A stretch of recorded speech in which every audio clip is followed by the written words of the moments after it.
Brothers and sisters, our time to rule is at hand. As long as our enemies remain in prison, there will be no one that can stand against our might. You know, a truly great leader would have paid for better soundproofing in this dump. Tiny assassin! No, this is so you can escape. A likely story, but I can use this to escape. You're welcome. Shut up.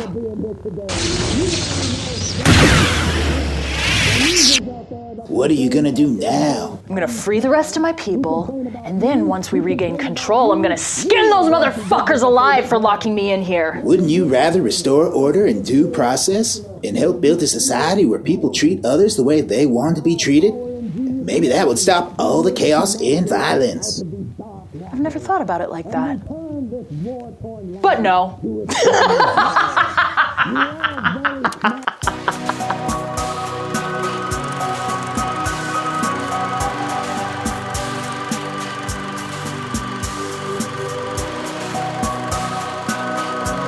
Please subscribe to our channel. It's all we have left. 100 years ago, most of the world's wealth and resources were in the hands of a few billionaires, and things got pretty bad. Now, there are no more billionaires. There's just one trillionaire, and things are really bad.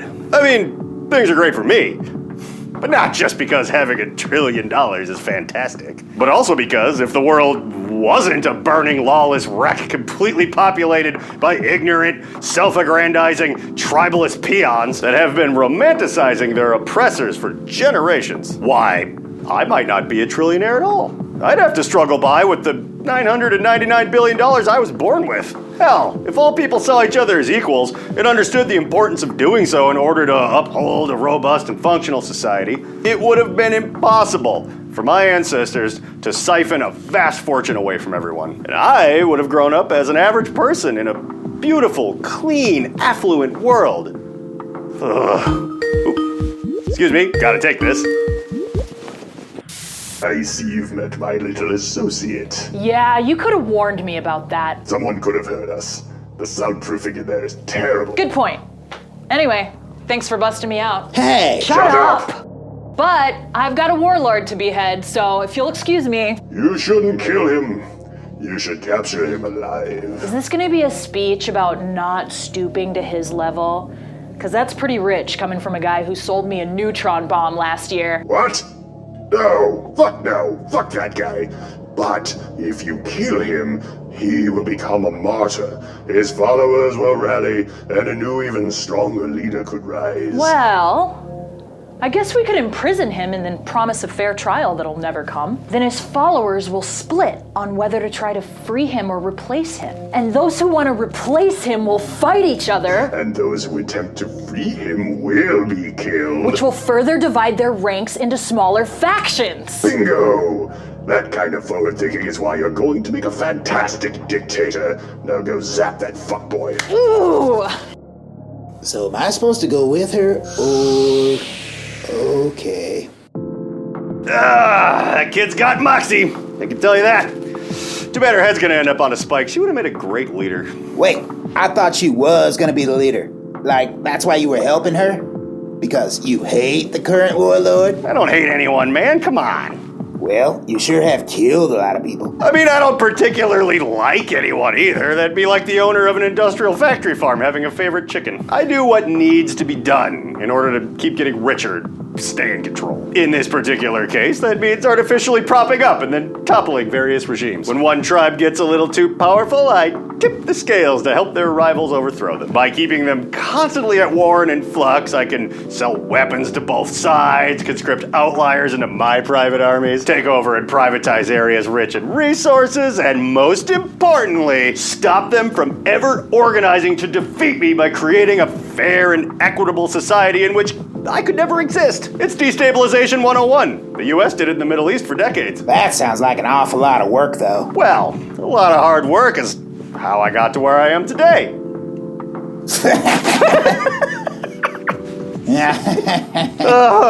Oh, man.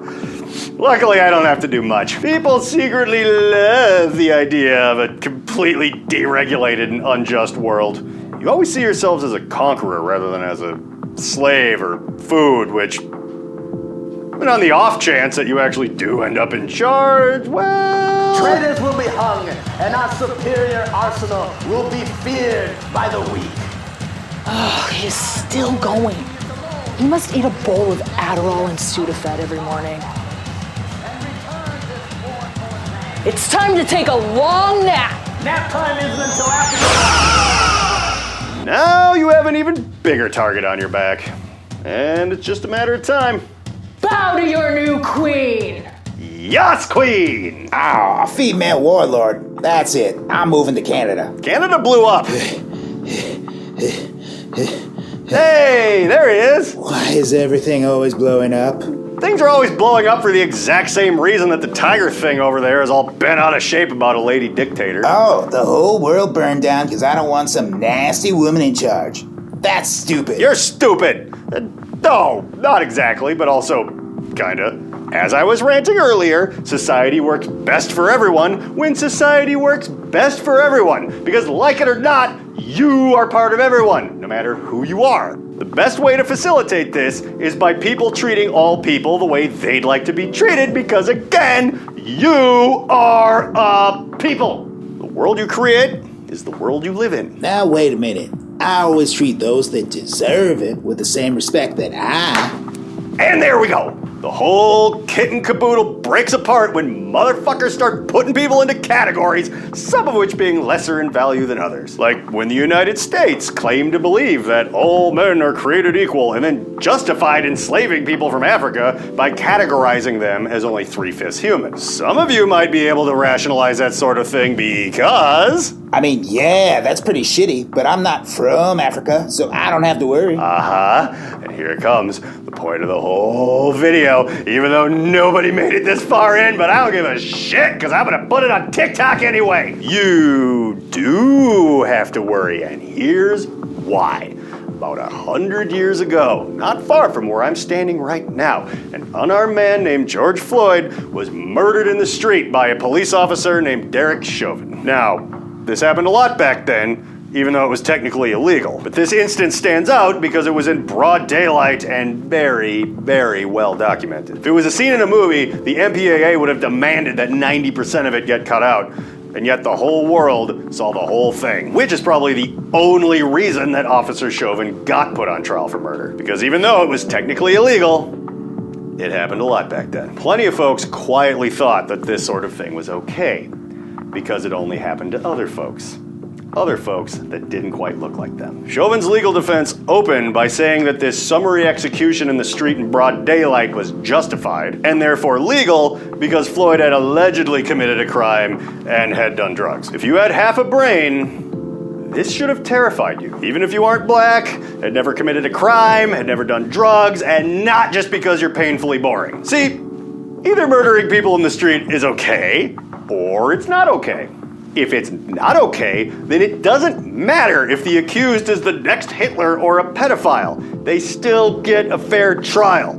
And no matter what may come, so will you. If you've decided that it is okay, depending on the value of the person being murdered, there is now nothing in place to stop someone from legally murdering you in the street, if the winds change and your perceived value along with them. History has shown that when jackboots come back into fashion, they can often wind up on the other foot. And if that boot lands on your throat, all the licking and kissing you did won't mean shit, and your last thought will be a regretful wish that we had all stuck to wearing sandals. Build not a hammer of oppression, lest you begin to look like a nail. Ah, son of a bitch, that hurt. Quiet in there! The soundproofing is terrible! Yeah, I really should have fixed that. I want my phone call. Who you gonna call? Ghostbusters? Well, maybe I am. Even they can't help you in here. Knock yourself out. I'm going on break. Of course, there were still others that didn't want Derek Chauvin to even have a trial. They would have preferred mob justice and an old-fashioned hanging in the town square. They should also know that murdering people in the street is either okay or it's not okay, and that an eye for an eye would eventually make the whole world blind. In that darkness, my dystopian empire was free to bloom and grow. When the golden rule no longer applies to everyone, those with the gold will make their own rules. And if your last name isn't Walton, Bezos, or Musk, you don't have the kind of gold that it takes, and you never, ever will. It is like Grand Central Station around here. Don't you run the entire world? Yeah, only what's left of it. Hey, long time no Zoom. How are those phase plasma rifles I sold you working out? Pretty great until some asshole set off a neutron bomb. The EMP bricked them all. I can't believe those are legal. Hey. If they were outlawed, only criminals could get them. And the only thing that can stop a bad guy with a neutron bomb is a good guy with a neutron bomb. Yeah, I get it. Look, man, I gotta get out of here. All in good time. I have others on the inside that are already working to break you free. No, I mean out of the game. I mean, what is the point of all of this? I struggled and fought my way to the top. I was the warlord, and there was nothing to stop someone from dragging me back to the bottom. It's almost like all the chaos and destruction I created came back to impact my life. Hey, don't talk like that. You were unfairly attacked by a cowardly outsider. Once we exterminate everyone that doesn't belong here and take our wasteland back, we can both become trillionaires, just like John. We will live in golden towers high above those that we have used along the way to get there, and no one will be able to touch us. Well, okay. But if it doesn't work out, I'm moving to Canada. I'll totally come with.